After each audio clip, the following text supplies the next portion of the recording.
on, everybody? Welcome back to another episode of the Viall Files Bachelor in Paradise Recap Edition. I'm your host, Nick, joined by Allie and Amanda. And we have our special guest, Natasha Bure, is with us. Hello. Actor, singer, songwriter. What else do you do? Yeah, that's it. She's very good at all of them. Especially a new hit single, Hurt Instead. Yes. Natasha has the voice of an angel. Thank you. That's so nice. It's really quite good. Sometimes people will Natalie introduced me to the song, and sometimes people are like, oh, listen to this person sing. And as a non-singer, I'm very easily impressed. And then there's some people who, because if you can just sing. Right. It's not bad. And then there's people who can sing. And then thank you. That's really, so nice. Really good. Yeah. When you can just listen to the song of the voice, it's nice. Now, sometimes you listen to the words the song and the music. of the voice. Nick is actually working for Pitchfork now as a music critic. I don't know. Sometimes there's certain people who sing where I'm just like, wow. Yeah, the pipes. Right, yeah. Thank you. Anyways, you're very good. Thank and you. Also Bachelor in Paradise fan. Yes. Huge. Truly. And expert critic, which is really important. Coming in hot. Here. A couple housekeeping notes before we get into it. Tomorrow, because we for all you reality TV fans out there, Love is Blind is out. We've been watching. It's good. Compelling characters.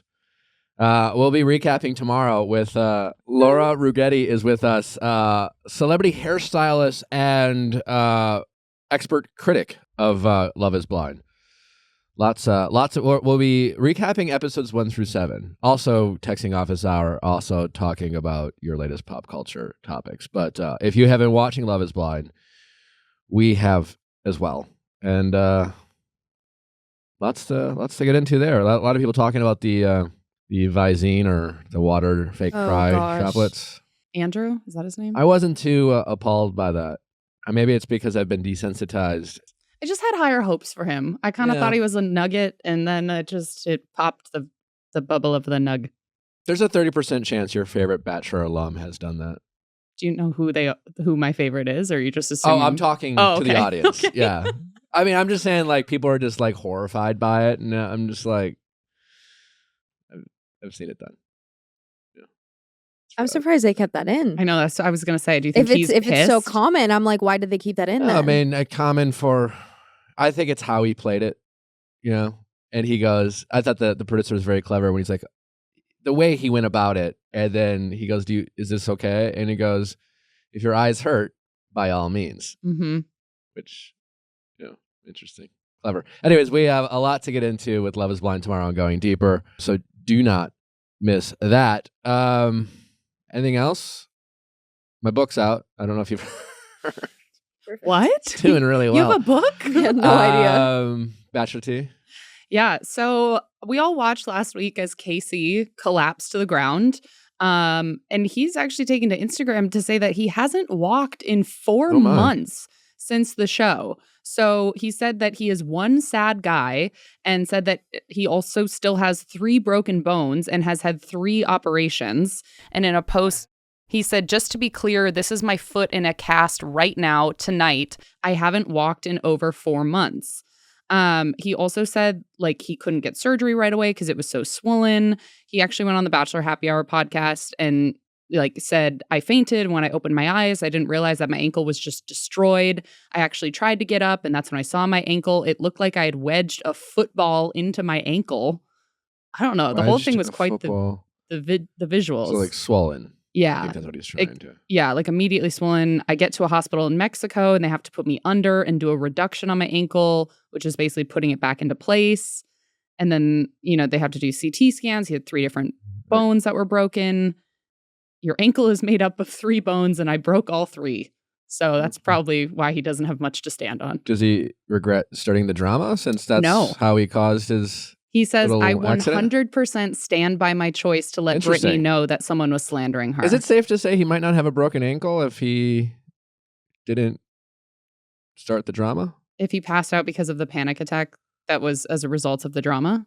Yeah. I mean, that's how it was aired. If it wasn't to do with heat or anything that was an external I'm sure a combination of everything. Yeah. I think his heart was racing when he saw the drama unfold on the beach. And yeah, if that was the case, it's, I guess he has no regrets, like at this point, the leg is broken. No regrets. You're done. You might as well own it. Well, we wish him well on his recovery. Yeah. I hope he walks again. Yeah. There's still a positive prognosis. Is it prognosis? Yes. Yeah. We're on the road to recovery. It just seems like a very long one. When might he walk again? You know what? It won't be till he's walking down into the beaches of paradise next year. He said about a week and a half ago, I was expecting to get the news that I'd be able to start walking at least with a cane again, but they did x-rays on one of my bones shifted a little bit. So to be 100% in the long run, I need another surgery. So he's going to need another surgery. Another surgery? That's crazy. Yeah. So that's 4 surgeries. He said, I'm still not even walking without a scooter. Poor guy. Oh. Yeah. If I were him, I would have, if I could go back in time machine, I don't know if I would have started the drama. Maybe that's how you ask the question. But if you really could go back and do it differently, because Becca asked him, do you have any regrets? Of course. And that's when he said, I 100% no regrets. stand by it. Yeah, that's classic. Like, standing next to Rodney. Yeah. As opposed to someone who might catch me. Maybe that's his regret. Yeah. having Johnny there, who was actually the one ready to go. We wish him well. Yeah, well, soon, Casey. So Tino obviously had him on the show. People had a lot of feedback about, his interview, and he has been kind of off the grid social media wise, but decided to post after the episode went live. It was a little photo of him with the, umbrella shot of him while he was on The Bachelorette. And he captioned it, "This experience has pushed me further than I could have ever imagined, but I feel so blessed and lucky to have such amazing people in my life who saw me through it. Thank you to all the understanding and forgiving people who showed me support. Your kindness means more to me than you'll ever realize. I'm ready to turn the page on this chapter and still know my story is going to have a great ending." So seems like he's kind of tying that up with a bow. He was posting on Instagram this weekend. He was partying with Jason. So moving on, new chapter. Good, Yeah. I appreciate all the people who listened. If you haven't listened yet, go check it out. It's a doozy. It seems like people overall thought he owned his decisions and did everything he possibly could do given the situation he found himself in. I mean, certainly there was always going to be a handful of people that it seems like maybe Tino just reminded them of someone who might have hurt them in the past. And yeah, like the ship had sailed, where it's like nothing he was going to do was going to endear him to them. But I think in this, like, getting to talk a little bit more and like condemn his actions himself, as opposed to a back and forth conversation where it kind of looks like if he has anything to say in response, it comes across as sometimes him like trying to defend his actions. Like, I think. Yeah. I mean, I guess if short of you just being like, I don't like the guy just because I've decided and you have the right to do that. I'd be curious if anyone, like, what could he have done differently that would have actually changed your perspective on, I mean, not necessarily you have to start liking him, but just him coming across as a guy who sincerely hopes that he learns from his mistake. And if you don't agree, I'm curious when you would make a mistake, what would you want people? What kind of grace are you hoping for, I guess, is the question. But who knows? We wish Tino well on his journey of happiness. There are things that just make sense, and one of those is FrameBridge, because framing pictures, well, one, it's a lost art. Pictures of any kind in a home, just make it more homey. And not everything needs to live in the gram. Maybe start like taking in those and framing them and giving them as gifts. And you can do that with FrameBridge. And the thing about framing stuff is I think a lot of people don't do it because they don't know where to go and it's like expensive. FrameBridge, they make it super easy. You just go to FrameBridge, you upload your photos. If you have a physical piece to frame, great. They'll send you a complimentary package. Just safely mail it in. You can preview your items in dozens of frame styles, choose your favorites, or get free design help. The experts at FrameBridge custom frame your design and deliver your finished piece right to your door. Allie, tell us about your FrameBridge experience. So I got this really the like high resolution but like large file of a photo that my friend took of the Santa Monica Pier, and I was like, this would be lovely decor in my apartment. And so I got it in this huge frame that goes above my bed. I have a queen size bed. It's like almost as big as it. And it came in the mail, perfectly packaged in this white frame. It is like super high quality. So them printing it didn't like lower the resolution, even though it's blown up super big. An experience was Just like seamless. instead of paying hundreds of dollars at a framing store, Framebridge starts at $39 plus free shipping. Order online or stop at a Framebridge store near you to work with a designer in person. Frame your photos or send someone the perfect gift today at framebridge.com. Remember, the holiday season is around the corner, and give them the gift of love by framing a memory of the two of you. Framebridge.com. We said it. We want more Hungry Root. My favorite thing about Hungry Root is their like Chickpea cookie dough. Yes, chickpea cookie dough. One thing about Amanda, she loves one thing about me is chickpea. I love a chickpea. I love a vegan chickpea cookie dough. They also have don't sleep on the salsa verde. It is a sleeper. It has no business being as good as it is. The tacos that I made with them, and like I had one skillet going with like the meat and one skillet going with the peppers and the onions, and I was like, oh, I am Gordon Ramsay. It's like maybe you get your groceries delivered. Maybe you do like some meal service kit where they send you like tiny little plastic bags of exactly the amount that you need for the recipe. Hungry Root is like a beautiful marriage between those two things because it starts off with like pre-filling your cart with some good recipes. So you're inspired, but from there you can customize. So you can say like, I know I actually want to do XYZ other things, so I'm going to get those ingredients. Mhm. It's just a really nice combination of like self-directed and getting the experts' help. Yeah. And even if you like think you know the recipes that you want, and then if you get those ingredients, there's no reason you can't just mix and match once they're delivered to your home. Well, you heard it here. Right now, Hungry Root is offering the Viall File listeners 30% off your first delivery and free veggies for life. Just go to hungryroot.com/VIALL to get 30% off your first delivery and get your free veggies for life. That's hungryroot.com/VIALL. Don't forget to use our link so they know we sent you. Sierra and Michael have been popping up online. Obviously, there's been a big discussion over, Michael telling Sierra he wasn't necessarily ready for a relationship, but then quickly Has Michael responded at all? falling in love with Danielle. Yeah, so he did respond to someone, like a fan, commenting they broke up before split week because Danielle came in with a group of new women. Michael would be seen as the villain, cheating on Sierra, and producers are protecting his image. So that's been a big thing online of Michael A is the favorite. The producers are trying to make him look good. And Michael actually commented back at the fan and said, nope, I broke it off the second I felt like there wasn't a strong connection. It would have been much more beneficial for me to wait until I received her rose, but that didn't sit right with me. So he's basically just saying he ended things because he didn't see it going further and he didn't want to lead her on. I was watching this with Joe and Serena last week in New York when I went, and Natasha experienced the Brandon and Piper of it all. And we were having a fruitful discussion. And I said, and I love Michael A. Love Michael A. I thought what Brandon and Piper did, like specifically Brandon lying, flat out lied to Natasha. But I said, sometimes the biggest difference between what's approved and not approved by the audience of Bachelor Nation just comes down to whether the producers or the show gives you permission, gives someone permission. I think Michael is a genuine guy. I think ultimately he ended it with Sierra, like he said, but I also think the show gave him permission to explore things with Sierra, even if he ultimately might have not thought deep down he was invested in her, And had Brandon, let's say Brandon didn't get caught lying to Natasha's face. The show gives people permission to lead people on, and the show gives criticism to people who lead people on and will then vilify them for it. So and in most cases, there's not much of a difference. Someone's getting permission and someone's not getting permission. That's really, at the end of the day, all it comes down to.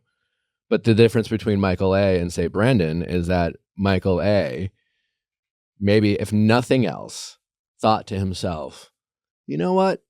I think if the producers really want me to keep me around, they'll figure it out. And I don't think I have anything here with Sierra, so I'm going to end the relationship, and I guess we'll see.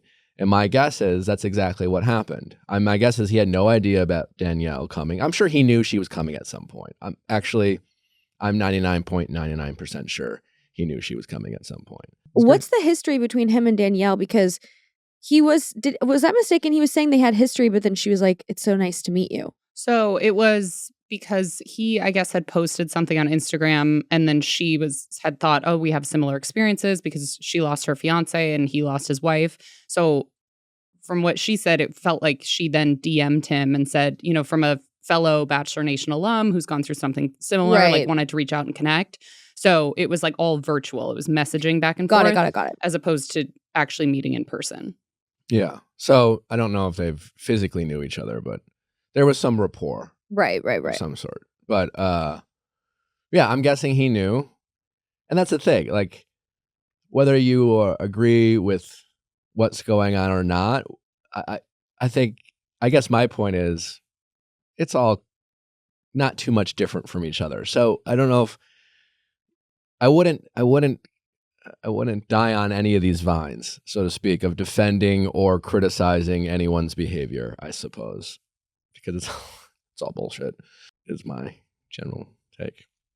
But Sierra had a little throwing shade moment, as she would call it. If I'm Sierra, I would be. Yeah. I think she has a right to be annoyed. Yeah. So she posted, the TikTok sound that's like "speak up," and it says it like multiple times. So she used that audio, and she like had little captions flash up, and it was like, "Something's missing," and then she was like, "Speak up," and then it was like, "She's moving too fast. Speak up. I'm not sure I'm ready. Speak up." And then finally the last thing said, "I never saw anything with you, but needed to kill time." And then her caption was, "I hadn't thrown shade before, but this is me throwing it." So she thinks Michael led her on. Mm-hmm. And just needed to, quote, kill time. I mean, he did. That's how the show is set up. Yeah. But is Michael A. wrong for exploring, like, what's the difference between, and this is kind of the theme of these two episodes, is what is the difference between, and we talk about this in dating in general, exploring a relationship or some connection, or exploring even a non-connection of, like, I don't know, you're here, you seem nice, I'm not necessarily seeing it, I don't even know if you're my type, or maybe you are my type, but let's talk and let's hang out, and let's get to know each other. And then you talk and you have a conversation and you say something, I say something that, you're like, oh, I really like that about you. That's really cool. You seem like a really thoughtful, and you start making compliments, and then there's a rapport build. And then at the end of the day, someone's just like, you know what? It's not really for me.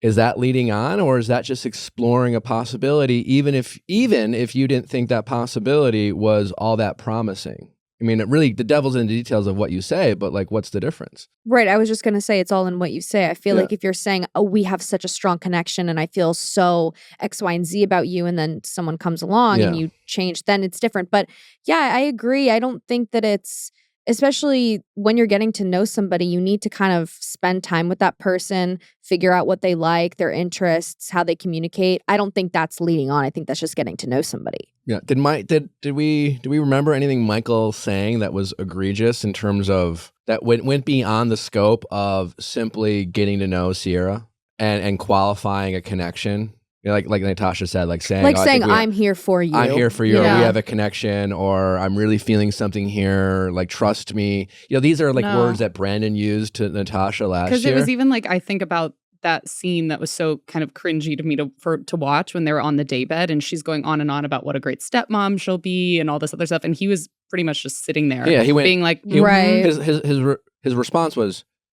yeah. Mm-hmm. And then he wasn't even looking at her. He was staring off at the beach. Yeah. And he said some nice things, but he definitely was not necessarily validating or confirming from at least what we saw. Yeah. And it definitely comes down to a level of kind of honor policy of your own emotional self-awareness, where with things like that, it's Michael's the only one who really knows at what point he started to not view Sierra as a viable option anymore. And so as much as as a person who might be rejected in the situation, you want to go back and find an aha moment based on the evidence you have such an impartial picture, because it's really something where you have to do your own kind of reflection on how you're honestly feeling. And I feel like that was such a theme of this episode of like with Victoria, and I'm sure we'll get into all of it, but just to what extent is this person being fully honest and open with themselves and then in turn others about how strongly they're feeling about someone. Yeah, unless Sierra comes out with, because it's possible the conversations were had that didn't get aired. So unless Sierra says, but in reality he actually said X, Y, or Z to me, then while I understand why Sierra might feel the way she does, and I could see myself feeling that way or getting upset, but it might just be a misconnection. Like I said last week, I blame the show. I think the show I think they threw Danielle and Michael in our faces so much, and it was so obvious and so, like, I don't want to say lazy, but like they weren't fooling anyone. Mm-hmm. And I think that just put a bad taste in everyone's mouth and made Michael A. look bad, even if he has nothing to do with sending Danielle down, and he's got nothing to do with that. He can only have conversations with the people in front of him, and he did. And then right, and he wasn't like scrounging around for a rose. Like he wasn't like really trying to chat up Brittany at the rose ceremony. Like I think it'd be one thing if you were really like exploring new connections the second Sierra left to try and stay in that ceremony, but it seemed like he was kind of like he accepted that he was maybe going to go home. Say, he was like, well, he had fully accepted we should go pack up our bags. Yeah. Like, no, totally. I think it's because the show hasn't even pretended that they're trying to make him the Bachelor in paradise. And I mean, this is the fact that they let Danielle stay on the beach while all the other women from like the original cast, and technically she's part of that, she got to hang out. They're literally like, we'll do anything to make this relationship work. Anyway, any other tea before we really get into the meat of the episode? It's not necessarily tea, but it's a conversation that we've been keeping up with. Obviously, when we had Bure Springs on recently, she was saying that she has a new podcast called But Who Cares. Recently had Rachel Kirkconnell on there talking again about the like Tyler Cameron, is there beef, is there not? It just feels like that we keep circling back to, do they get along and are they friends? But Rachel said that there's nothing going on between her and Tyler. It's a brother-sister relationship. And she went on to say, just because he and Matt don't hang out every day like they did in quarantine doesn't mean they hate each other now. And she kind of was like, so I don't even really know what Tyler's talking about. So I just feel like we're getting different. What about that last part? Oh, well, see, every time either of them talk, there's a little nugget that is a question. They always diffuse the bomb, and then the last words out of their mouth are like, but I don't know. Like, when Tyler was like, he called her the old ball and chain or something, And so, the love-hate relationship, the ball and chain, like, it's like, I don't know. If you're both just responding to, that's the thing, because that happens all the time. There are fans in Bachelor Nation, or fans of any kind, and you would know this about this, Natasha, that they will create drama between 100% other people, and oftentimes with this show, we'll be talking about cast people, and I know that most Bachelor alums aren't listening to this recap.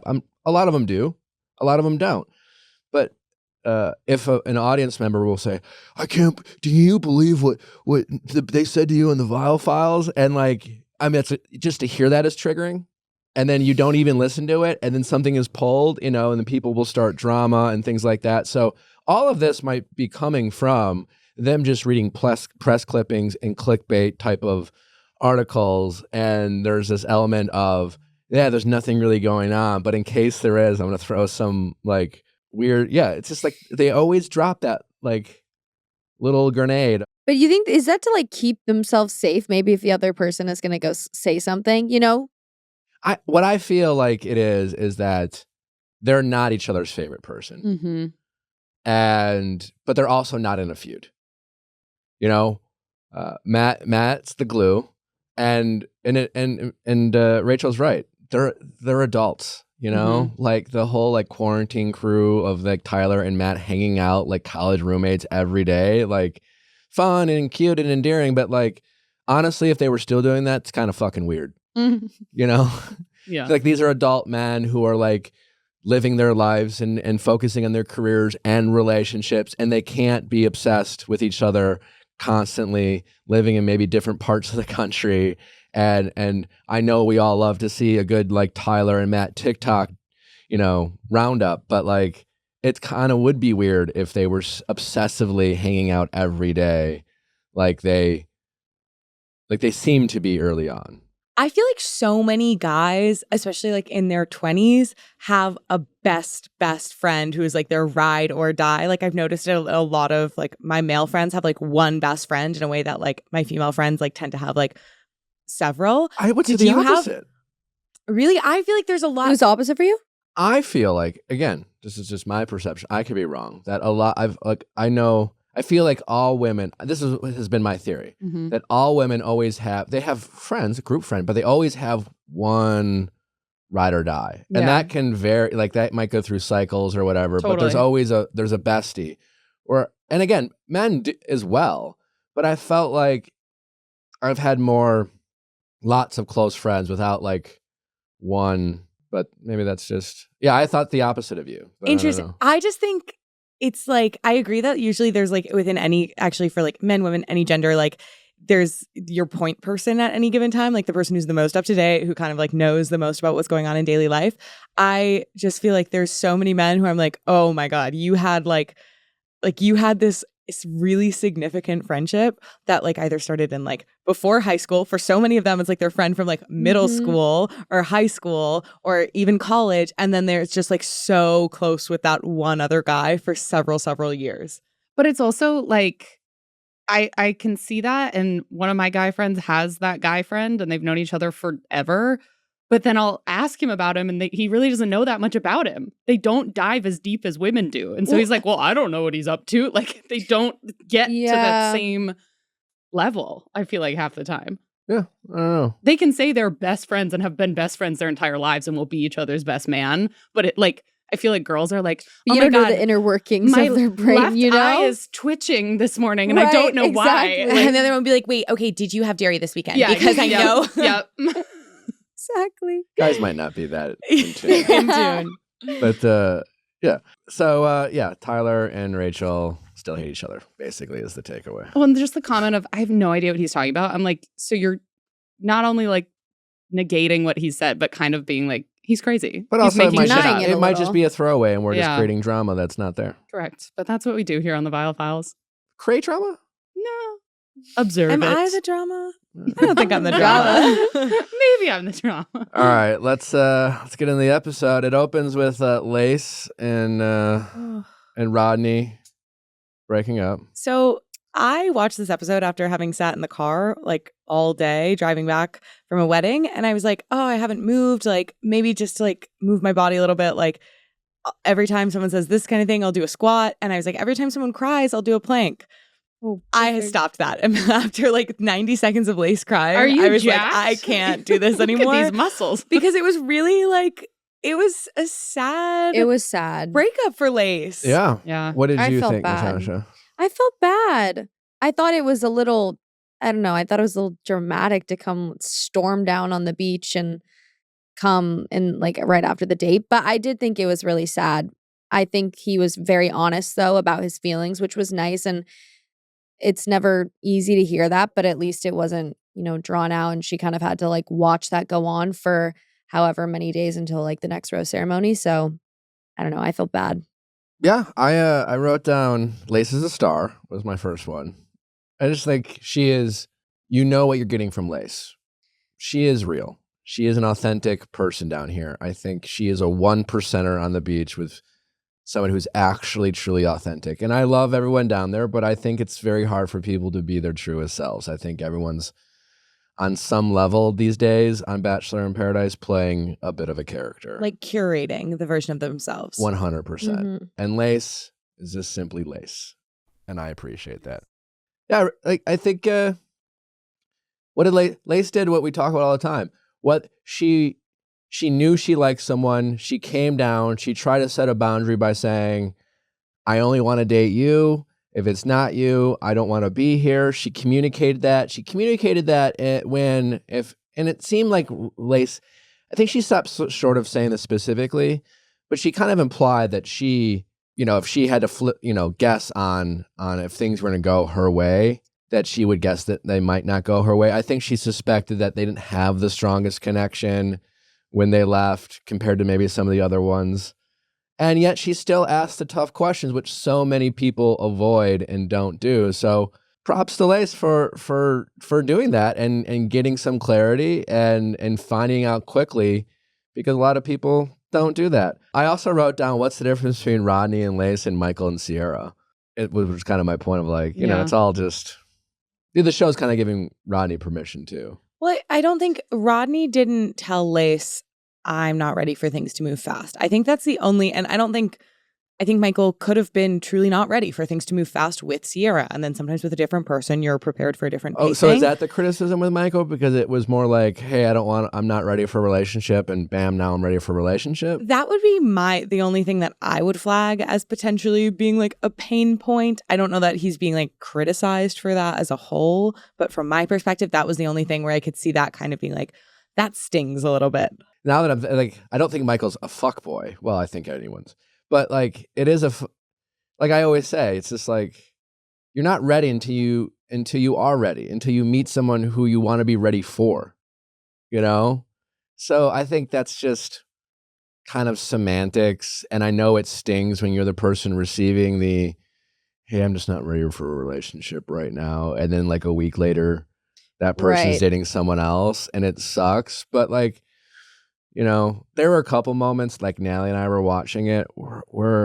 Which one was it? Oh, I forgot what breakup. But it was it was Jacob. And Jacob in his classic kind of, Jacob clearly says things. He just says things. And some of them, he could just not say. Yeah. But I think he is a high character person. We'll get into that. But I think he just doesn't know sometimes what to say. But like, and Nally was just like, I can't believe you said that. And I only said to her is like, yeah, no, I mean, it's harsh, but, or it's just like, I guess what I'm trying to say is sometimes you have to be honest to let them think you're the bad guy so that they can move on. And it might sound harsh. Or sometimes when it's when you're going through a breakup, I think, to try to, dissect everything that's said and then hang on to that thing. You're hanging on to like the 2 sentences out of a paragraph that they said, Exactly. So it's just like, I'm sure in Bachelor Nation with Michael's probably hanging on to the, I'm not ready, or I don't know if I'm ready. Right. And maybe he was very much feeling that with someone he didn't feel connected with, kind of thing. So it's just interesting how we perceive breakups depending on who we connect with or who we relate to in that specific scenario.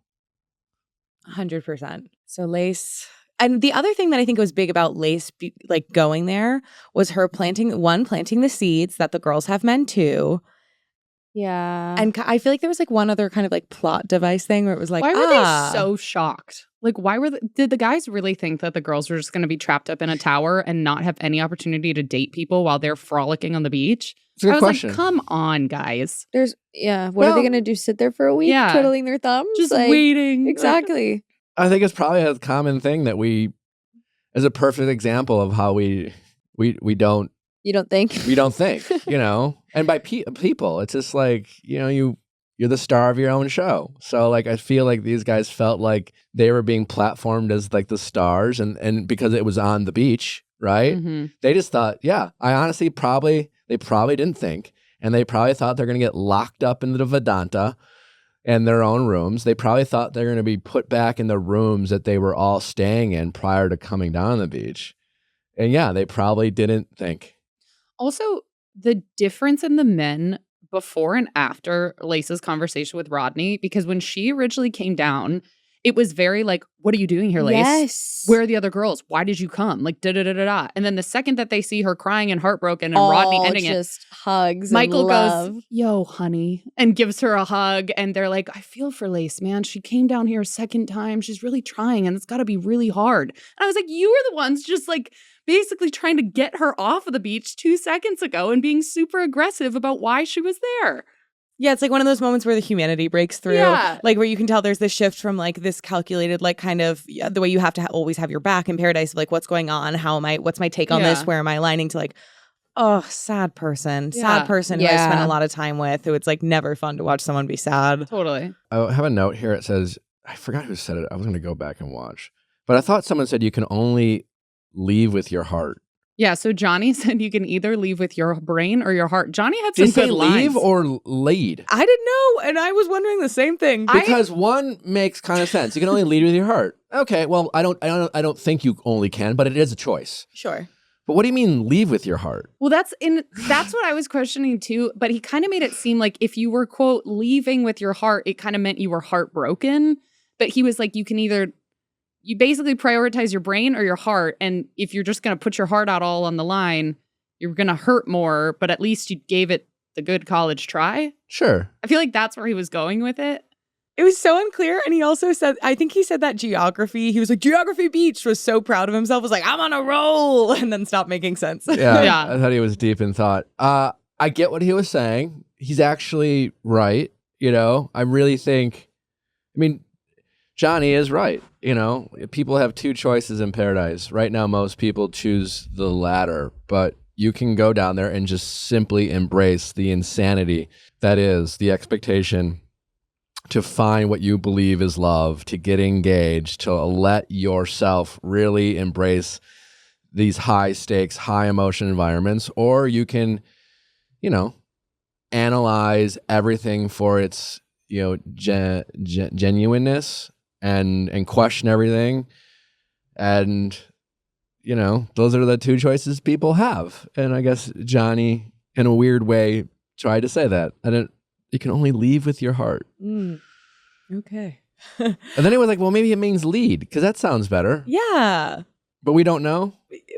I wrote down leave, because that's what it sounded like. But maybe he just has one of those voices where it's hard to know. Before we get into like all of the changes that happen, I'm curious for you, Natasha, like going into this with the established couples, like where were you at with them? Which ones were you really rooting for? Which ones did you think were strong? I like Aaron and Genevieve. I think they were a strong couple. I wasn't really expecting either one of them to waver. I was not expecting for Logan to take such a turn. And what do you mean by that? I just thought I still think he's very sweet and kind and all this stuff, but I think he at the beginning was very cautious about the date, it seemed. And then the second they formed this connection, he was like, oh, well, this is my girl now, and I'm, done with whatever. Logan, I just have a big question mark next to Logan's name. He doesn't make any sense. What an enigma. There's something about his energy, clearly. Because everyone women, wants Logan. Yeah. People feel very captivated by him. Everyone is asking him on dates. I tell you what, he's tall. And I think he's in person attractive is my guess. My guess is he's one of those people you see and you go, I get it. And he's very low energy most of the time. And you're like, I see myself in him. Well, I see that aspect of him. And he doesn't, and so often he's quiet. But he's not a quiet person. He clearly can articulate a thought, and he has thoughts. And when he shares them, he probably rambles. But I think that gives him an element of mystery. And I think you have other guys who are less mysterious, I guess I'll just say. More or less mysterious. More or less mysterious. And I think that's his shtick. Yeah. I thought it was so interesting, building off of what you said, Natasha, when the girls did come back and the difference between Genevieve and Aaron, who are like, no, I didn't even look at anyone else. Right. Da-da-da-da. And then Shanae and Logan sit down for a business meeting about which dates they've gone on and who they've kissed. It was just two completely opposite reunions. Speaking of opposite reunions, Jacob and Jill, that was the most uncomfortable interaction. I feel like Jacob, I really like Jacob. I think Jacob, it's hard to judge someone's character by this show, but I'm going to go on a limb, and I think Jacob is a high character person. And what I mean by that, and that's all I really judge people on, is that I think he truly cares about doing the right thing. I think he will do the right thing when other people aren't looking. I think he's a different kind of guy, and I think he has random thoughts that he could probably learn to not say at certain times that might come across as off-putting, and he's eccentric. but I think he genuinely has a good heart and wants to do the right thing. I think he cares about people. I think he wants to, I really think he's a good guy. I do. I totally agree. Yeah. I think he has a great heart behind him. I just think some of the interactions just make me laugh because they're a little awkward. He's a weirdo. But I don't think I don't think that it's like malicious or that it's comes with bad intention. I just think it's funny, and you just sit there and cringe a little bit. But again, it's like I don't think it's bad at all. Totally. All right. Before we get back into the reunions, how worried do we think Brandon actually was? Like when Brandon had his mini meltdown, was he? Was it Michelle PTSD or was he just like, I'll throw a fit for you guys? Do we believe? At first I doubted it, but then I believed him because I really think the Michelle of it. I think hasn't been that long since he was on Michelle's season. I think Brandon is someone who is choosing to leave with his heart, in the words of Johnny, or lead. I think the people who want you to buy a boat were probably asking him a lot of questions and planting seeds of doubt in his head. And I don't know. What do you guys think? I thought it was genuine. And I feel like it's complimentary to Serene because he clearly knows that she's like so beautiful and such a catch and sees like what a great woman she is. So he's probably like, oh yeah, of course she's going to be sought after by everyone. But yeah, I guess if in his mind, he genuinely thought that she was locked away and not seeing anyone, and he knew that he wasn't doing anything, they were just a sure thing. And then suddenly his whole universe shifted. Yeah. It'll fuck you up. They really dragged. I really didn't think it would last that long, but they clearly knew. It was like last week when the new people showed up, the men seemed to embrace that more than the women. But it seemed like the first reaction was loyalty. And then they're just like, well, just let these hot people just keep hanging out there and maybe some conversations will happen. And eventually we'll actually get into like testing some of these relationships. But it's like they almost had to let it marinate over at the Vedanta. Speaking of marinating, Natasha, what did you think about Alex and Victoria suddenly having a connection over the hair stroking? That's where it all began. I don't know how I feel because I really liked her and Johnny together. So kind of seeing her, and I get it. I actually loved when she was saying, like, I was purposely not trying to talk to him because I knew that that's a normal type of guy that I go for, which I think was smart on her part if she wanted to stay true to Johnny. But obviously them kind of connecting, they just seem so different to me. So I feel like it's very hard for me to I don't even know, like, compare the two relationships. I don't dislike her and Alex, but I also really like her and Johnny. So I think it's just hard for me. What do we think of the I guess it sounds like we were led to believe that like the first move was the head scratch. Yeah. Bold. Mm-hmm. I thought it was cute. She also, I'd be sure because she liked it. Yeah. Right. What if she didn't? Then I understand. Yeah, that's not an opener. That's that can really go one way. He scratched my head. I just felt this is the first thing I needed the most. Yeah. Or to like, well, or like he just started rubbing my head. Like Pizza Peter does that? Oh my God, he's in jail. He's in prison. If Pizza Peter does that, they're locking him up. Like a bunch of women and men from the beach are coming down there, and Jill is leading the charge. They're confronting him. They're calling him all these names, 100%. But do you think there was like a little bit of flirtation prior to this that would have led for him to do something like that we just didn't see? Yes, for and sure. I also think it had to do with her body language too. Like if 100%. She was like sitting at the pool with a margarita and like then he just came up and started like that would have been weird. But like she's on the couch, you can tell she's like exhausted. Like if you looked at her body language from that camera, like she was in the couch cushion. Like she was just like in a little heap.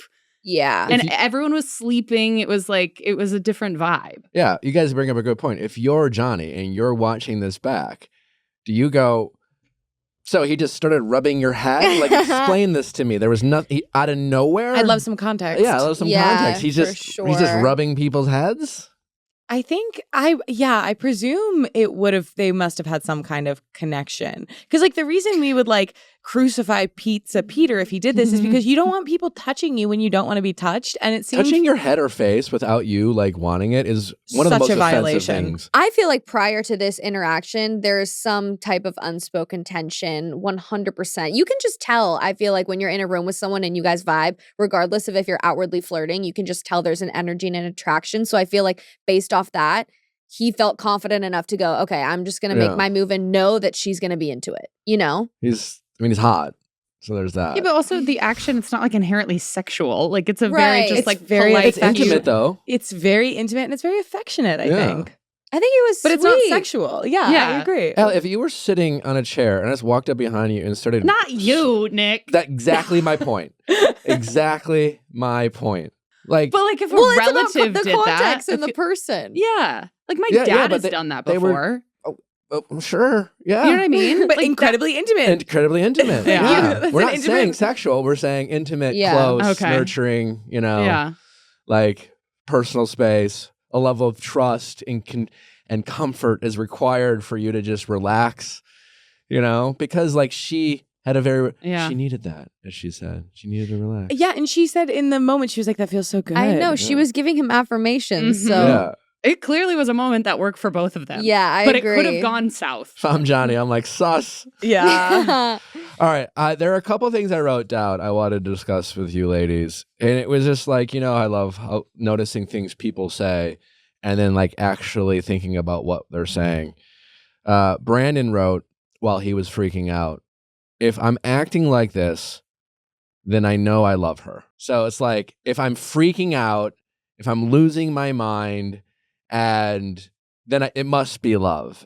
And it's such a relatable feeling. This is not to criticize Brandon. I've said shit like that before. We've all said shit like that before. But when we really think about what he's actually saying, clearly, like, obviously it's a terrible frame of mind to have. Like, all these things that could be like I don't doubt that he like it kind of puts things in perspective, but also you're like, you just got done comparing how it makes you feel, like how it reminded you of a past relationship or a past pain or feeling rejected and what role maybe your ego played in that, or feeling embarrassed or taking away.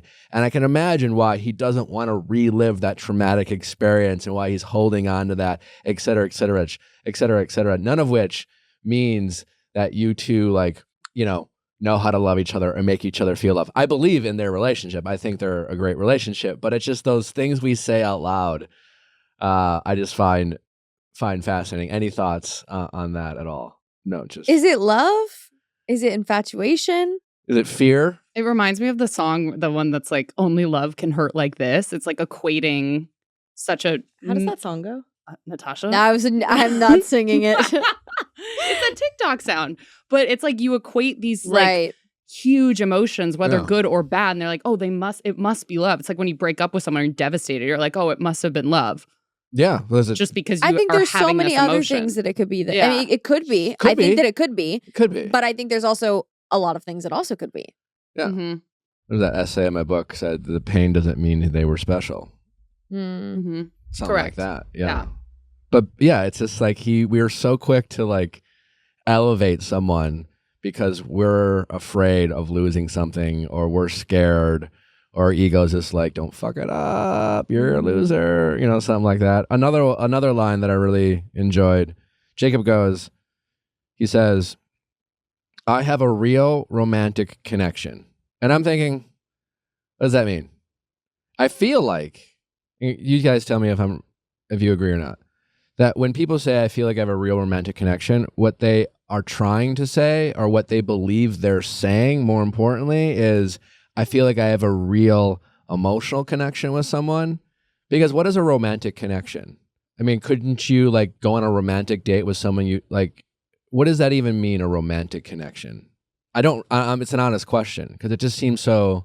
It feels like kind of shade, or not maybe shade, but inherently comparing to Jill, where it's like, as opposed to like something that's more fun and more of a fling, like adding romance to the mix is maybe meant to be like, no, like I see this as more serious and more like there's more emotional gravity, as opposed to I really hit it off with this person and we like get along super well. So you think it actually means something? It's just a nicer way of saying I want to fuck. I think it's like the comparison by saying I have an actual romantic connection. But what is a romantic connection is my question. I think it's that if it wasn't there before, I think it's less about what a romantic connection is and like what does it mean if it wasn't there. He's kind of implying that it wasn't there with Jill. Mm-hmm. And I think with that, it implies some kind of like longevity or like deeper, I guess, emotional investment. Well, that's what I'm curious. Yeah, but I feel like he could still have an emotional connection with Jill, no? It's just not, romantic is like, physical. Is romantic sexual? Yeah. I don't know. I feel it is. I think it is. I'd love to know when Jacob said, I have a real romantic connection with her. I would love to have been there. What do you mean by that? Like, what do you mean by a romantic connection? It's just like, I'm just curious what he means by that. I feel like there is more longevity to that and more, I don't want to say romantic because that's literally what we're talking about, but it is. It's like there's more sexual attraction, longevity. You can see this person spending day in, day out versus I have a connection. I really like you as a person. I think we get along. We have great banter, whatever, but there's not this like spark. I feel like with romance, there is a different type of spark. You could also argue though, like I hear you with the longevity, and this is someone that I could like leave here with and build a life with and whatever. But you could also argue you could have a sexual connection with someone, but it's just sex. Like he could be like, well, Jill's hot and like I would fuck her, but I don't want to build a life with her. I think romantic means I want to date. Like I have a romantic connection. Like romance, I equate also with like true like love, not just lust and like I think you're hot and I want to hook up. Well, that's the thing. You know what I mean? He could be like Jill is a friend, or he could be like Jill I just want to hook up with, but neither of them necessarily mean I want to date you, I want to love you, I want to have your children. Right. Or say want to love you. See that makes sense. I just feel like a romantic connection is hard for people to articulate when they say that, what it means. When you say like, oh, I have a emotional connection with someone, my guess is you're saying things like, we just really connect. Like I think Michael and Sierra would say, like Michael might say, I have an emotional connection to Sierra before when they were really vibing. There's a period of time where they were really like talking. A connection? I mean, a connection. Like also we throw out the word connection so loosely. I don't know. I think it just sounds nice to say I have a romantic connection, where I think Jacob was just like, I really like that she straddled me in the hot tub. And I think we say things like, I have a romantic connection because it sounds nice. And when we actually are trying to explain it to someone, it doesn't sound much different than, well, I really liked it when she straddled me in the hot tub. Right. You know, or when you said, well, I want to like someone, or because I think we see people that we date and immediately there's something inside that goes, ooh, you know, like whatever it is, we're that spark, you know, and maybe that spark usually comes from them like a physical attraction, or we're interested in like something they say, or we think we're captivated by what they do for a living. And then we'll decide there's something intangible there. And I don't know if it's a connection though. I guess what we're trying to say is you'll say there's romance there. I wanted to make out with him. Yeah. Like, yeah, but I feel like with I let them touch my head. But with romantic connection, I feel like it's different than saying we have sexual chemistry or like we have a physical connection, because it's like you can definitely have that with someone that you think is hot or whatever. But like having romance is I feel like it's both, right? It's like emotional and physical, and there's longevity. Do you know what I mean? Yeah. Because if you're just friends with someone, you can say we have an emotional connection. Like I love connecting with this person, getting deep in our feelings. This person, not so much, but physically I'm very attracted to them. We have sexual chemistry. And then romance is like, that's both. And that's what you want in a partner long term, right? I guess it just depends on what you mean by that. Yeah. I'm not saying that's like, I don't know if that is the correct term for maybe what like he was feeling or whatever, but I'm saying when I say romantic connection, that is where my head's at. It's all encompassing. Yes. Okay. Yeah. All right. Maybe that's what Jacob meant. And Jacob's probably like, yeah, fuck yeah. Perfect. Man. Nailed it. Danielle and Michael let us know that their love language is napping. Perfect. There is something intimate about napping. If we're going to call head scratching intimate, I would argue napping is similar. I think napping's very intimate. Yeah. I guess, but I don't know. It just, all I could think about is, the most exciting thing about this relationship is you guys sleep. Well, I wish we saw more this episode from them. I know there was a lot going on, but I just felt like it. Maybe there's nothing to see. That's what I'm thinking. Because I know. Michael's our little prince, and so if there was love story to show, I think we'd get it, right? They, but don't they you look think so like bored around each other. They literally just sit there and like awkwardly giggle and like don't know what to say. So they'd be like, napping's our love language. Ha ha ha ha ha. Let's go back to bed. Like, let's go back to bed. But I think there's something to be awkward. said about feeling so comfortable and so safe to the point where it like is boring. And I feel like I didn't think about that until like my Day 2 on Paradise, where emotions are maximized beyond your control. I just feel like it points to an actual connection when you're like, oh, I feel safe. I don't feel the need to be loud or have these like crazy fireworks because we just feel very comfortable and good around each other. I do agree with that. Yeah.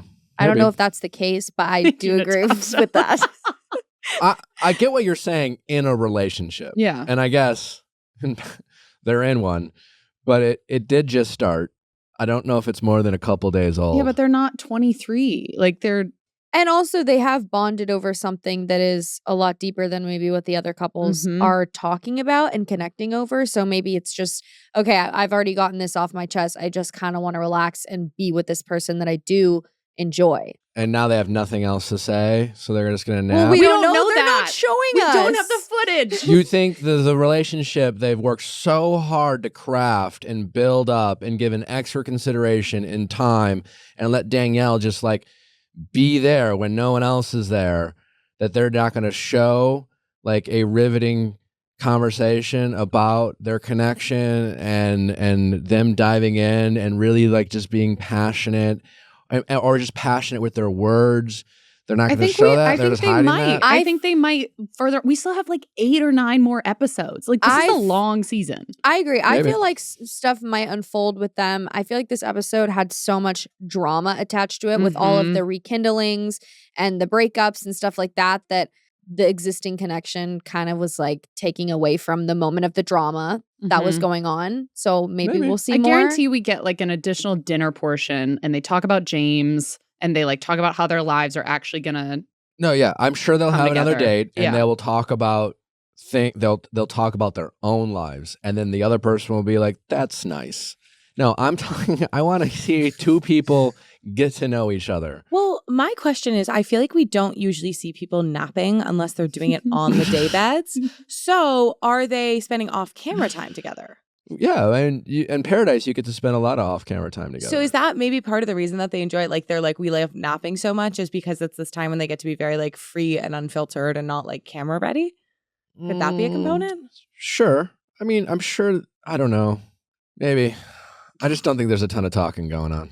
I feel like you came into this with the agenda of being like bullshit love language. I just expected a little bit more from the relationship the show is trying to work so hard to get us to fall in love with. Fair. And I'm not falling in love with this relationship. I find it to be. I just think they're just going to like give each other roses for the foreseeable future. You don't feel the romantic connection. I don't know. I feel like it's hard, at least on this last episode. I agree with you. Like, I'm not falling in love with their relationship, that they're trying so hard. But I also feel like they didn't try that hard this episode to really entice us with that. So I'm like, okay, let's just wait and see until the following episodes. Maybe wait and see. All right. So then we got Kate. Kate gets a date card. We think Logan and Sarah are a thing, and then all of a sudden Kate it's Kate, right? Kate. Yeah, Kate. I wrote down Kate. Uninterested. I wrote down. You're uninterested in Kate? Uninterested, or she's uninterested? I'm fine. I'm uninterested in Kate. Well, Kate works for the Oppenheim Group on Selling Sunset. Oh, does she? Mm-hmm. She does? Mm-hmm. No way. Yeah. She's that one person? Uh-huh. And she found her way back. She found her way back. What does she do again? Wait, what? Well, she's not on Selling Sunset, right, but yes. she like She's on works. Bachelor She in works for Paradise. the Oppenheim Group. Yeah. Huh. She's posted with like Brett and Jason before. And that was kind of like, people flagged that when she went on The Bachelor of, oh, this girl's from the Oppenheim Group, but she clearly didn't have a long stint on The Bachelor either. So maybe she'll be on Selling Sunset now. I don't know. And I doubt it. No, I mean, no. she's not I'd one say of the she has new- less I don't think she has I less of a doubt it. chance now. Yeah. Well, I mean, at least not for another year. Yeah, I don't know. I mean, I'm sure she seems nice and all. I just I'm not that interested in getting to know. I think she's just like she's not a main character, I guess, in my. She doesn't bring main character energy. Yeah. Well, nevertheless, she broke up with Jacob. Again, speaking of like Jacob's character, the guy just got dumped and he just goes and sits back down with the group and just watches her take Logan out on a date. And I don't know. I just feel like he was more like, yeah, I can take this, and like if he needed a moment, I would have understood. And he was just like, no, I'm just gonna watch this go down. I wrote down the kiss. Did anyone think that was awkward when Which kiss?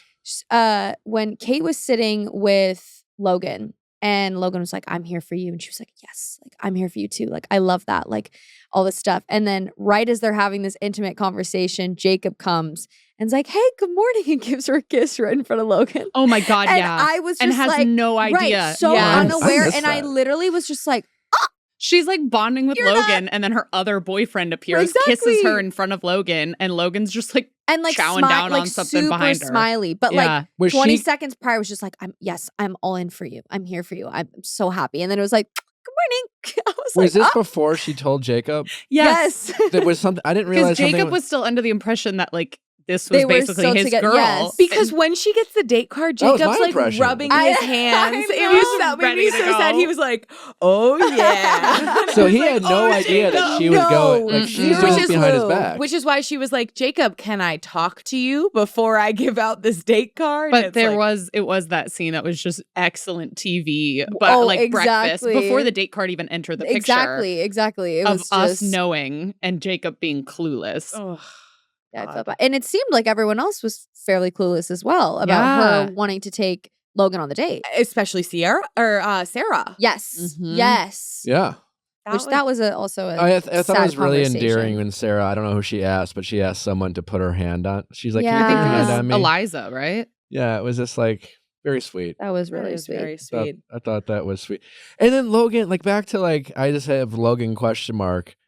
And it sounds like he likes Kate, because at first I was like, maybe just say no to a date, because he's always saying yes, but I mean he likes Kate, so like good for him. But then he like blamed the order. It was like, yeah, it's just like he says weird things where it's just like, yeah, it's just like the order, The order of what? Exactly. Well, yeah, because he was just I think the order in which he was asked out on dates. Oh. It's just like, it was almost, I think he was trying to say it's like not my fault that Kate asked me last and I have the strongest connection. Because if Kate. He would have gone out with Kate first, then if Sarah would have asked him after, he would have said no, he's locked in on Kate. But do we believe that? Because he hasn't really locked in on anyone. He's been on a lot of dates. I feel like he's going to say yes to any date he gets asked on. That's the impression, but now he seems to be with Kate. Well, so maybe, now after Kate, yeah. And that's back to the original like question we posed, like, where do we draw the line between what, like, when you're weighing your options versus you're a fuckboy kind of thing? It's like, where's that line and the perception of a bunch of people out there dating? Because he's walking a fine line. He's teetering. Yeah. Mm-hmm. I think it comes down to what you tell people during the process. If you continue to lead them on, if he had turned to Sarah and said, wait for me, like hold out hope. You know who's the biggest fuckboy of these two episodes? Wait, I want to guess. Shanae? Shanae. I was just 100%. She's just saying whatever the fuck. I mean, she wanted Tyler, didn't get Tyler. She's going back, assuming Logan's been waiting for her. Assuming and then making Logan feel bad about it. And I don't. Well, she's also like, she was crying about Tyler in the bed, and then she was like, but it's fine because I have Logan like back. Mm-hmm. That's like, though. Yeah. So, and listen, go for it.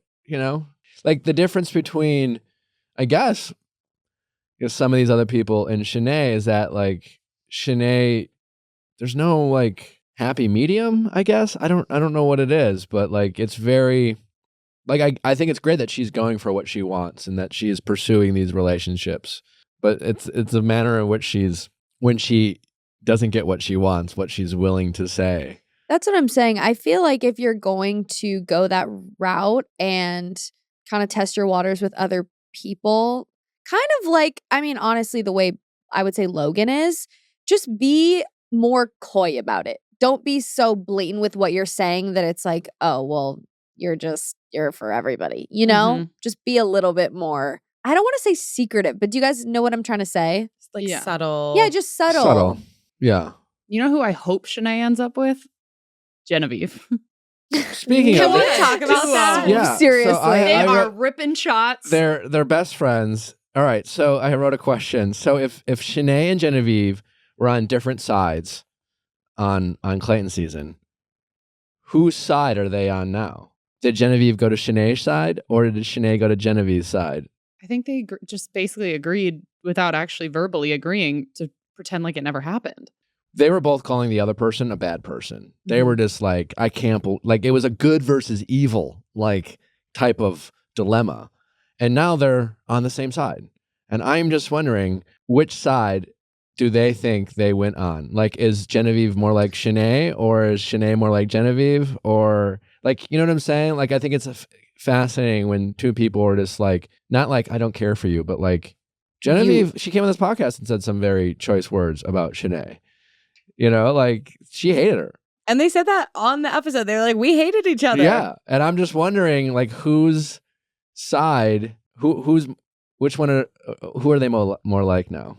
I think they both, to me, I just feel like for both of them, they're very much the way they're thinking about this is like, no bullshit. Like Shanae was like, no bullshit on the season. Like everyone's being mean to me and like, all this stuff about like Elizabeth, all the drama. And then Genevieve was like, this is bullshit because you're doing like, you're taking all this attention away from people. You're being disrespectful. And I think now that they're just like, they now have a common definition of bullshit. I think their common glue is insecurity. Yeah. I guess a different flavor of that concept is like loyalty. Like, I think they're both very like righteous, loyal people. Totally. I think they're that too, but I think what I think they realize without saying it is, oh, we're insecure about the same things, and we're not a threat to each other. We actually, our same fears, our same insecurities is things that I worry about, you worry about too. And the reason why we hated each other is because we thought we were in direct conflict with that. But, oh, you're worried about being enough. You're worried about something like, you know.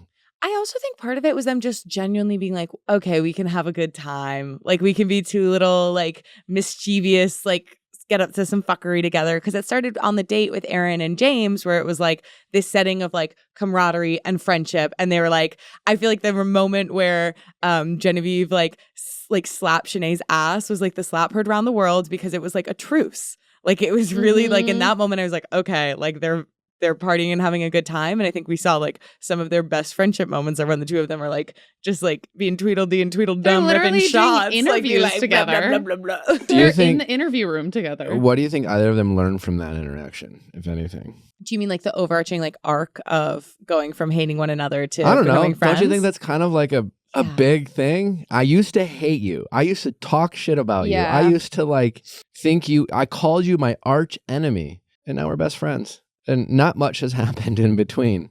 We just, you know, got to know each other. I'm just curious if there's a takeaway other than my fear for them is they think it's just like, wow, how random. Like as if it was random. I don't know.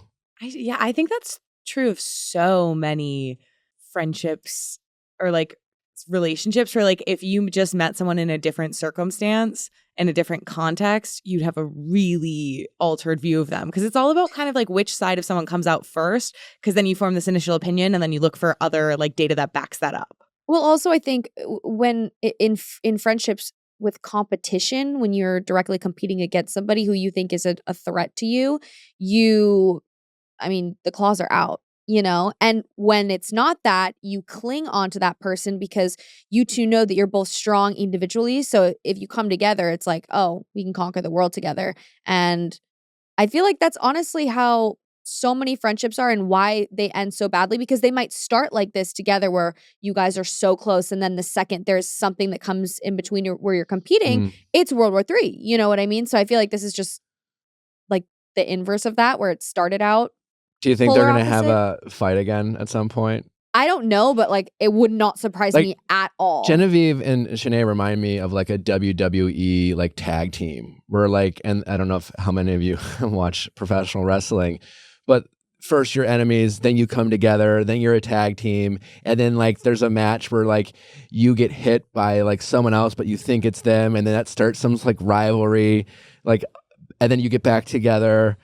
Like Genevieve and Shanae have the makings of like an awesome WWE tag team that is going to sometimes hate each other and sometimes be the ultimate dynamic duo. To me, it's not, as a viewer, it doesn't seem like a friendship that's built on so much connection as far as like, you're going to be in my life forever because you've had this experience and I've had this experience. I feel like it's just, I don't want like piggyback on what you said, but just kind of the insecurity of like, oh, we're in the same boat and it's more comfortable to be together. So if something were to come in between that, I think it would be so easy for them to split. Well, I was wondering, there was a point where Aaron is talking mad shit about Shanae in the interviews while Genevieve is like comforting her. And I'm like, what's going on there? Like when this airs, is there going to be like, are they good enough friends that Genevieve would be like, babe, what the fuck? Like, why are you just like that? Like, that's my girl. Yeah. I was thinking of that too. And clearly Aaron thought he was being super funny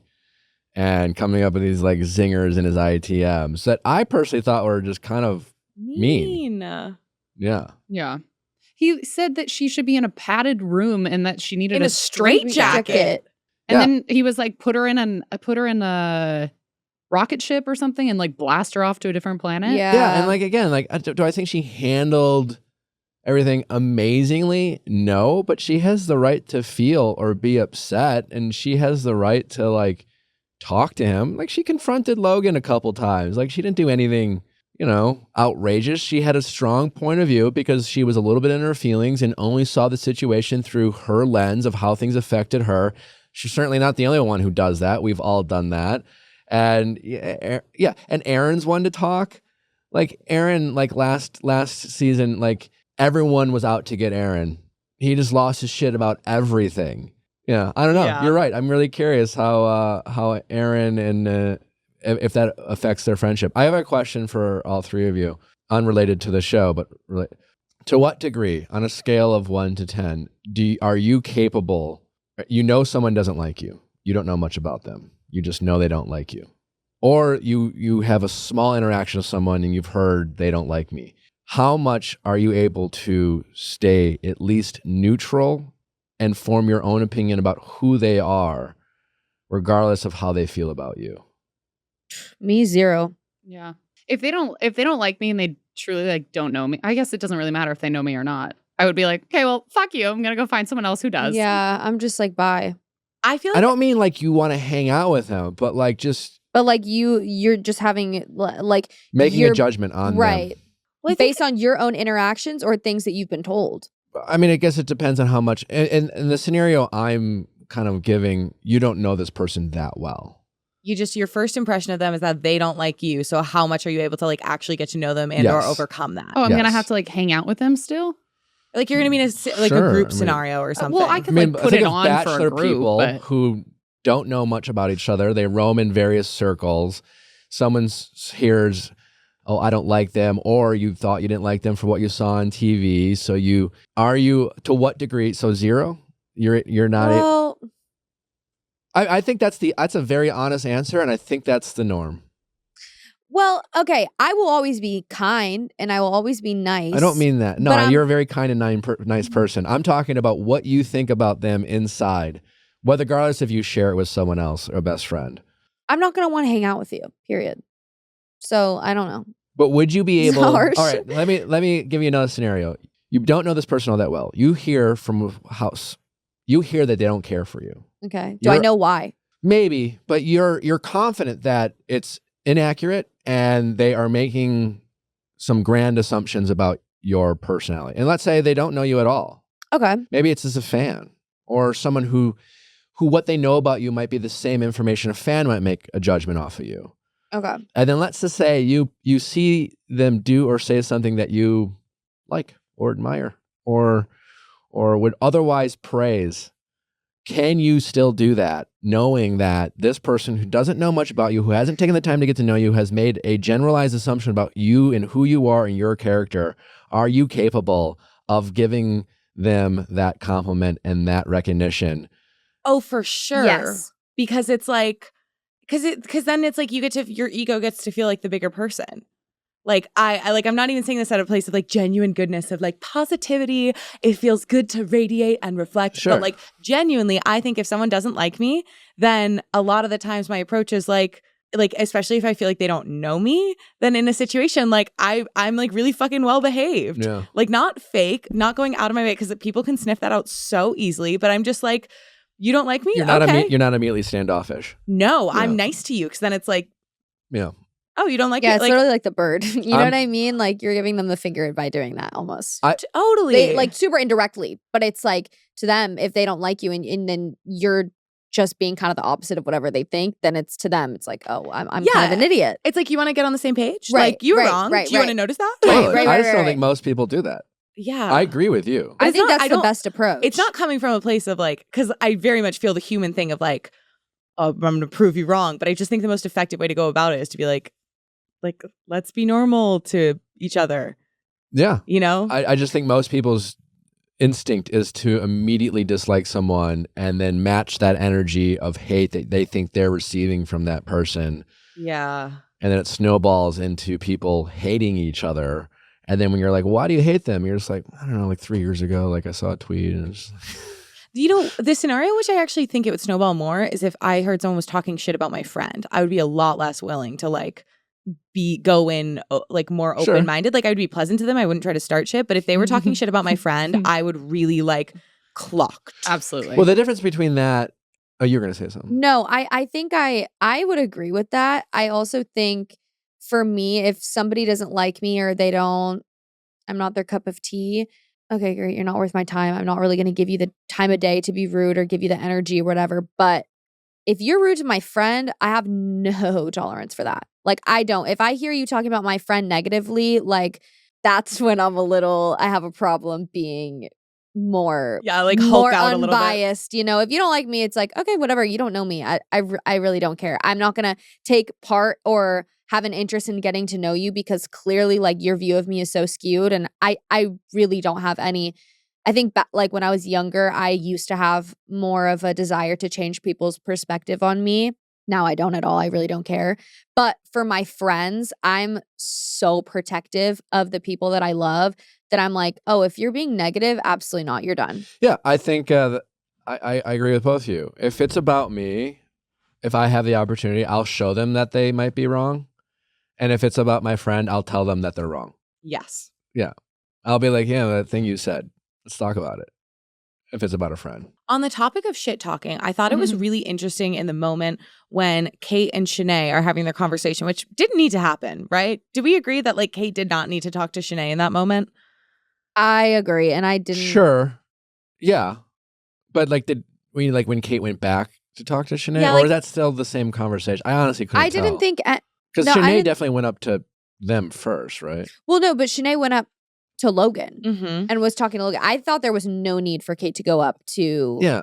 It had nothing to do with It them. kind of was. It was literally digging the knife further. Also, Yeah, like she didn't twisting it. And, Yeah. and Shanae had every right to be like, you fucking talk shit to me that far. And when Kate was just like, that's different, I was like, how is it different? That's what I was going to bring up. Like, did you agree with her line of logic where like the way Kate justified it, she was like, that's a WWE SmackDown. We're there to bring up drama from the season versus this is like, we're all going in with like a new agenda. No, well, first of all, Kate just acknowledged that she's full of shit, right? If best case scenario, Kate was saying, I'm a disingenuous person. I said things because I thought it was going to give me TV time. That's best case. Worst case is, I'm a mean person who's going to say nasty things and I don't know who you are. Because Kate was making judgments about Shanae's character, most of which she wasn't even present for. She just watched. Well, I think best case scenario is Kate being like, this is the place to air out dirty laundry.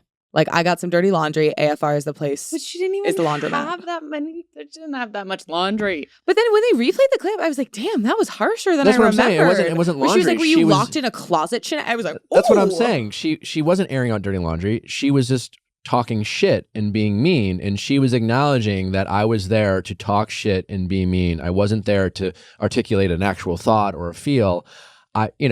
Because like, that's what I'm saying. In my mind, Kate saying that, it's one of two things. Either she thought Shanae was a horrible person and she was justified for saying these things about Shanae. And it's like, fine. If you if that's how you feel, then that's how you feel.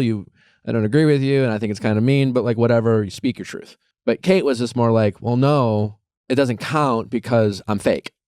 I was doing it to get here on the beach, but now that here I'm on the beach, now it's a different scenario. I see what you're saying. I see both sides of it. I do see that it can come off that way, but also I do agree with it is context. It's time and place, and if you're saying all those things in that setting, it's not out of pocket. I think it just doesn't disqualify what Kate said. Kate was trying to disqualify it, being like, well, this doesn't count. Yeah, that was like immunity. Yeah. It's like, how do you get immunity? It's like, yeah, it's not business, it's personal. It's like, well, it's personal to me, like you're literally talking about me on a national platform about my character. So yeah, no, yeah, it still counts, And it feels kind of, because here's my thing with Kate is that I really saw the connection with her and Logan. I thought they had phenomenal banter, so much chemistry. I also thought the way she talked to Jacob was really emotionally mature. She started by saying genuine things that you could tell she really liked about him, by validating that like they did have something going on, but by like describing what that was and describing why she wanted to move on with another connection without blaming him for anything he did. Like, I thought Logan's big mistake was that he was starting to blame Shanae. Yeah, what the fuck was that? When he was like, well, you went on a date with and it's like, no, just say I have a different connection. Totally. Thank you for reminding me of that. What do you think? Oh. Go. No, I was just gonna say that's what like shocked me, I think, more than anything, was he came across as so sweet and genuine and like really wanted to get to know her, and then the second when they were having that conversation, he kind of was just like dumping it all on her and like, well, you did this, you did this, you did this, and it's like, well, would you say that if like I just feel like the scenario and if she hadn't come back and tried to like start this fight, he just wouldn't have said all those things. Yeah, just own your feelings, Logan. And right. Everything he started with seemed fine. I like her. I have it. She makes me feel seen and heard. Great. It doesn't really, semantics, whether like Shanae was like, well, I've made you feel seen and heard. It's like, well, it's not really your place to tell someone else how you made them feel. Yeah. Nevertheless, I blame Logan for Shanae's reaction as much as Shanae, because like he did accuse. Yeah.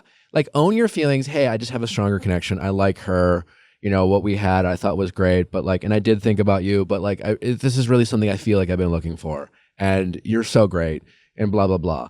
But like, yeah, bringing up like, well, and if I'm keeping it real, you did this exact same thing to me, which means like, as soon as you start blaming someone, as soon as you started blaming Shanae, that ruined his credibility. Yeah. Because when you start blaming someone, you're defending something, and then I'm thinking, well, why are you defending it? What's the reason you feel the need to defend your actions? Because like, defending how you feel, like, there should be no need. I feel this way about this person. I like them. I feel connected. There's nothing to describe. Clearly, I mean, once you get past the hurt, the other person's going to be like, yeah, I mean, like, I don't like them more, But when you start saying, well, this behavior, without that you're not accusing me of, that you've said nothing to me at this point, I'm going to start defending by pointing out a behavior you did to me.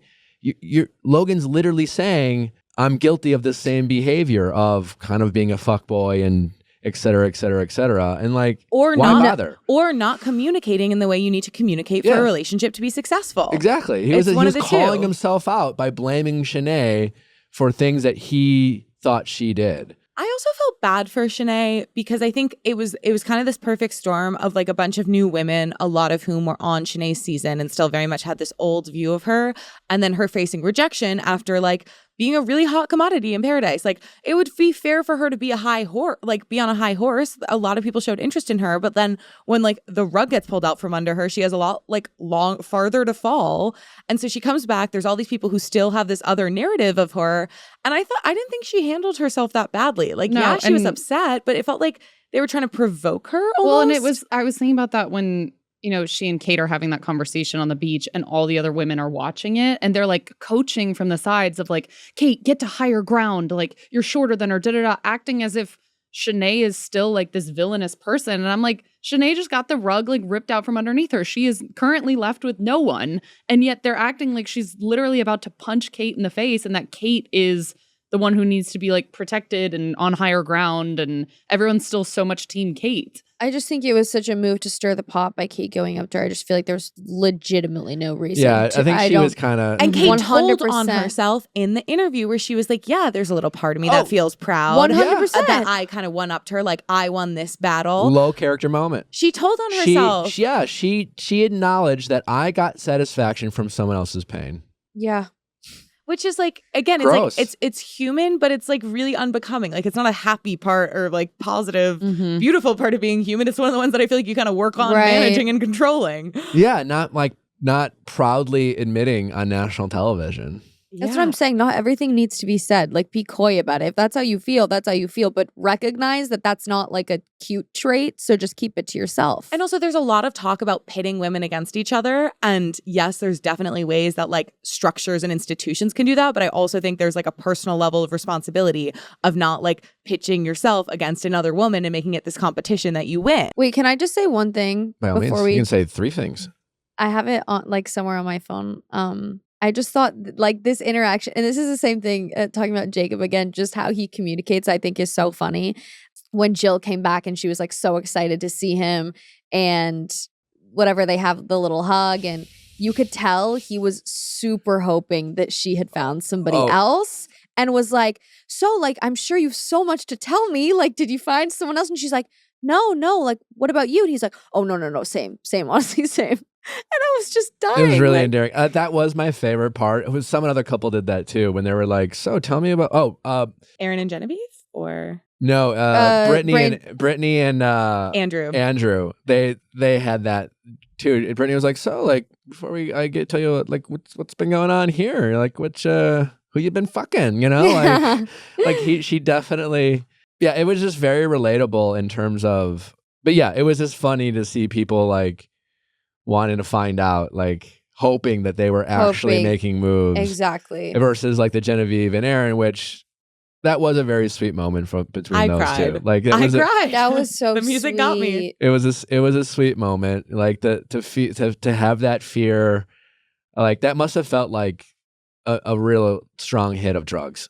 Yeah, especially because I feel like their relationship is so based on them wanting to meet each other's needs. Like, it's not like they have this insane interpersonal chemistry that I saw that kicked things off. I think it started from a place of like Genevieve being like, this is how I receive love. And Aaron being like, hell yeah, order up. And now it feels really good to see him continue to do that on a larger scale. Yeah. Shanae also was a perfect example. And I think she just, through what happened with Tyler and Brittany and then Logan, for people out there wondering, like, why is your ex back?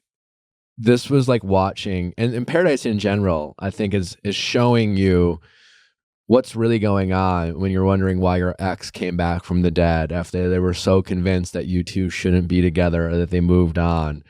And Paradise is showing like the behind the scenes of what's going on with your ex when they go after someone else or they get broken up with. Like Shanae she was all in for Tyler. I mean, they made it seem like she was ready to like boom room it and like consummate that relationship.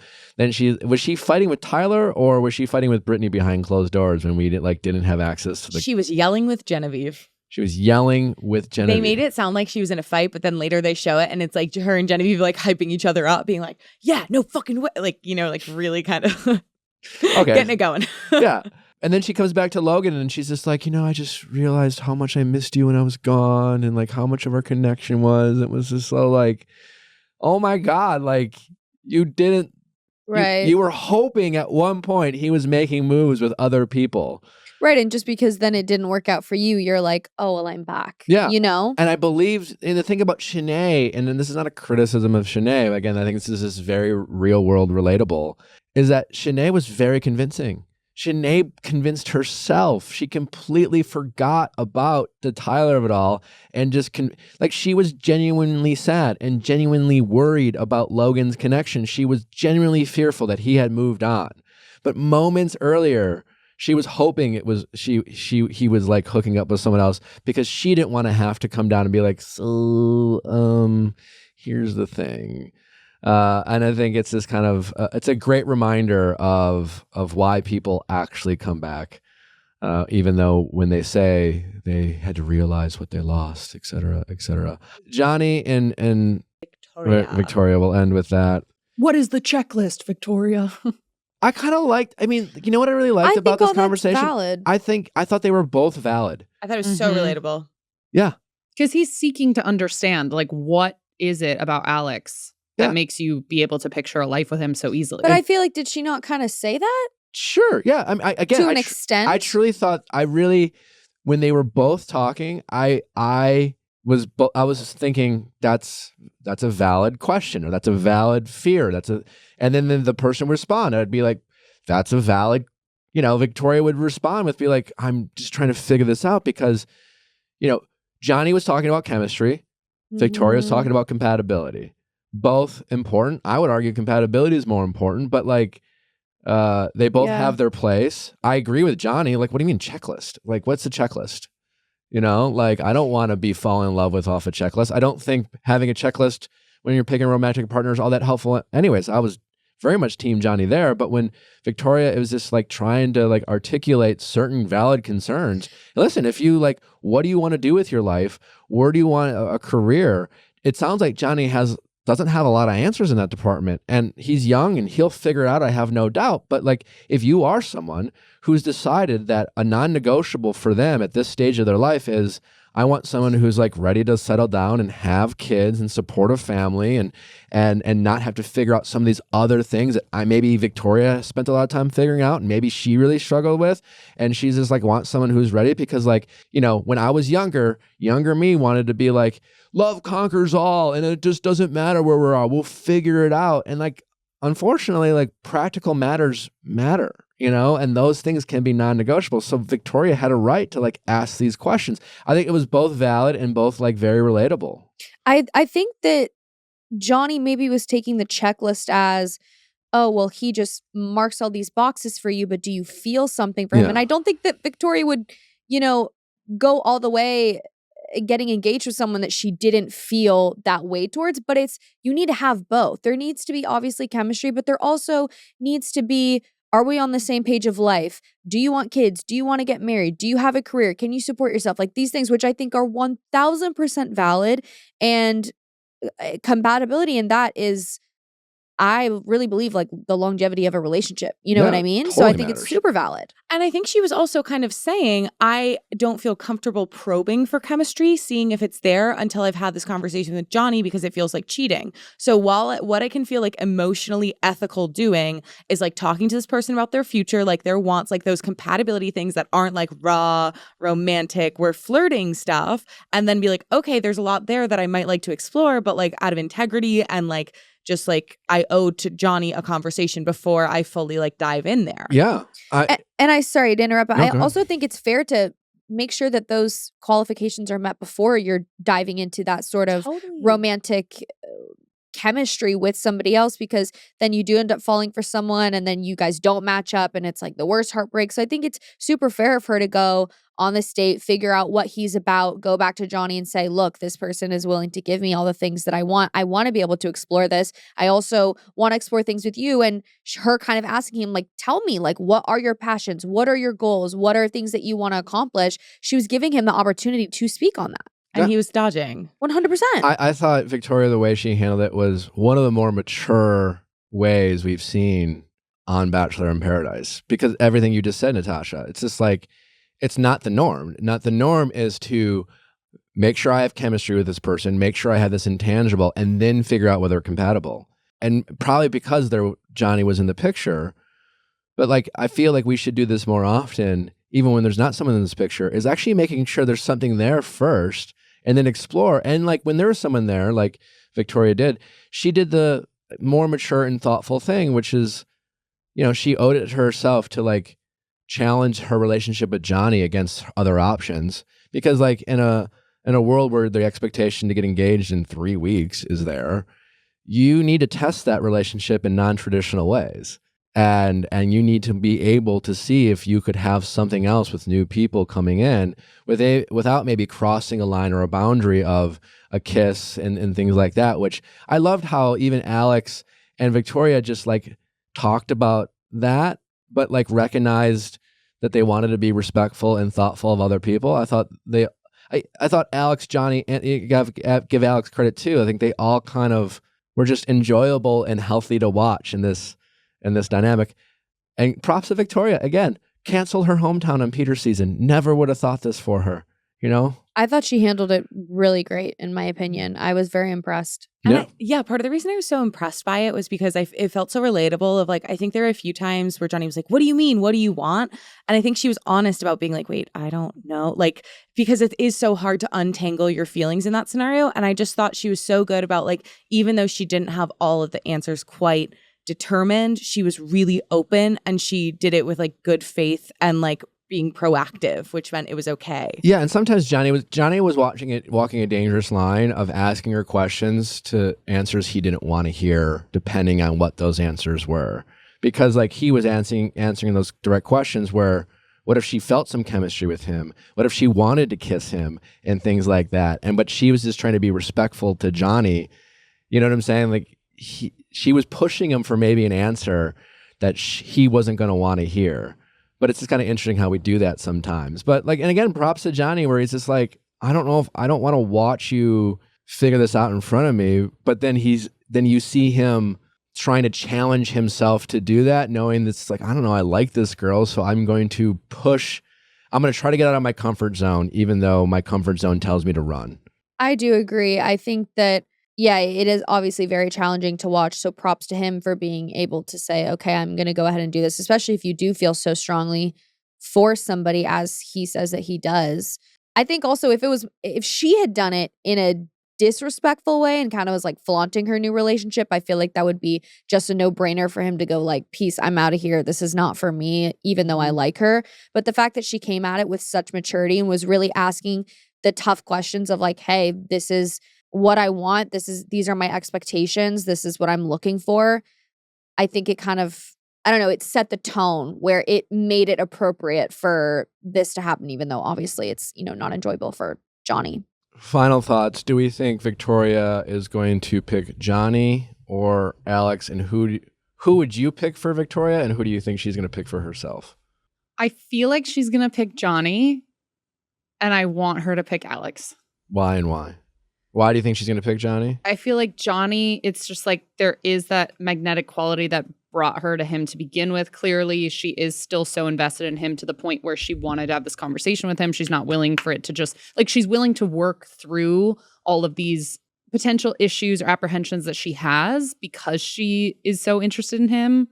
But I see what she is, I see the logic of, Alex is older. He's ready. He has all this stuff lined up. They called him wealthy. God, that's a sexy adjective. I would also, love to date someone who's wealthy. A wealthy man. Wealthy? Meanwhile, Jill, did you hear Jill's comment about Jacob when she was like, he's a Lyft driver who sold his couch for cash? Okay. But honestly, then that's what you should do when you're getting broken up. Like, good right, for like nothing against Jacob, but like that she's supposed to focus on all the things that she's not going to miss about the guy. Also, did she mean to say like sell his cow for cash? Like, isn't there an adage where it's like don't sell the cow, there sell is the an milk ad. or something? I thought she was trying to go somewhere with that. Maybe that wouldn't blow my mind if Jill messed up a saying. Yeah, but anyways, that's my prediction for Victoria. Okay. Oh, yeah. I would definitely pick Alex for her. And just to shake things up, I'm going to say she picks Alex because she also said he reminds her of her exes. And even though that seemed like a big reason she was trying to repel, I think ultimately you probably revert, especially when you're confused. I think you revert to patterns. Yeah. I don't know. I think it's hard because so often we leave with our heart. Leave. So there's a big part of me that thinks she'll pick Johnny, but also I could see her being logical and going with Alex. I personally think I would pick Alex. I feel like being smart with your head and leading with all of the, I don't want to say the facts, but just things that are concrete in terms of compatibility. Things can grow on that. But also, I have no idea. I feel like the chemistry between her and Johnny is so much stronger. I haven't seen like too much of that with her and Alex, but it's just because given the circumstance, there hasn't been like too much to allow. So I don't know. I agree with Allie. I think she'll pick Johnny. I think she's going to pick Johnny because she's just had way more time with Johnny, and she's had one date with Alex. And I think that's where her struggle comes in. She has all this actual tangible time with Johnny, and that makes sense. She can make sense of that. I know him better because I've spent more time with him. Alex has all this information that she trusts logically about like what he could be, but that's all potential, and it's both potential. But I think if she had more time with Alex, if Alex was on the beach the same time as Johnny, I think she goes Johnny. I mean, I think she goes Alex all day. Yeah. Yeah. Wowie. I don't know, but if Johnny and Victoria are in love, what the fuck do we know? Yeah. What the fuck do we know? Natasha, thank you so much for coming. Thanks for having me. This was so fun. Please let my audience know more about your music. I have 2 songs out right now, Life in Hawaii and Her Instead. Both very good. Thank you so much. And you can find them everywhere, Spotify, Apple Music. And my EP is coming hopefully in the new year. So that's something to look forward to. What was your music inspired by? My breakup. Both of them? Or the most latest one? Both of them, about the same guy. Breakup happened a few months ago. Oh, okay. How's he feeling about that? I don't know. We are in no contact terms, but don't care. Healthy. Love that. I want a song written about. Dude, like, with Taylor Swift's new album coming out, there's always like trying to figure out who's the guy. And then there's always like the fan base generally throws shade towards the guy. But it's got to be kind of cool to have a song written about you.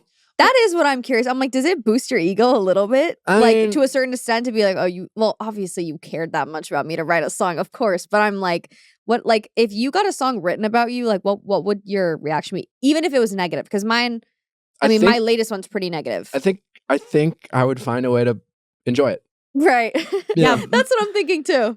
My ex, obviously, like, he is in no way a famous or well-known musician, but he was a musician, and he wrote, I kept being like, write a song about me. And he writes a lot of like depressing, sad songs that are very self-deprecating. He did write one happy song about me, finally, after like over a year, and it was good for the ego. And now I'm actually more excited to hear how, if I were to be mentioned or alluded to in a song post-breakup, I feel like that would be especially...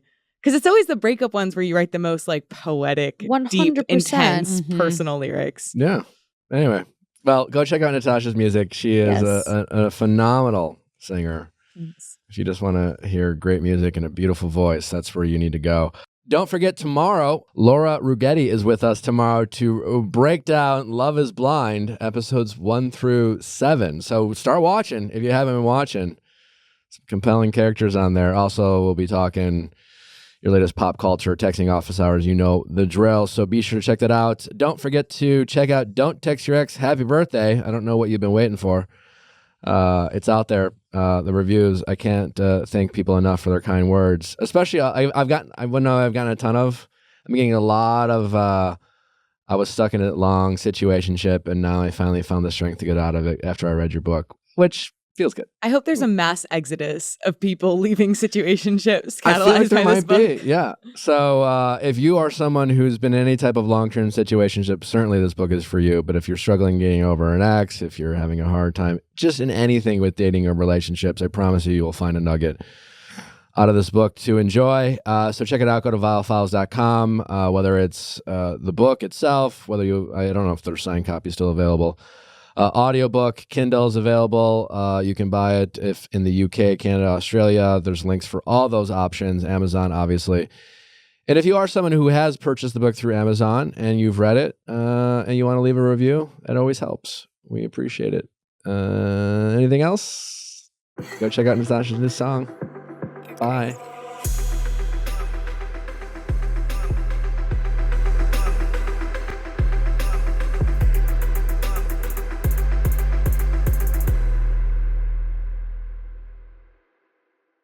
Hey guys, thanks for watching, but before you go, make sure you like, subscribe, and ring that bell so you don't miss any future videos, like our Mondays Ask Nick, especially if you're looking for some relationship stories and relationship advice, as well as our Wednesday interviews with your favorite celebrities and experts. See you next time.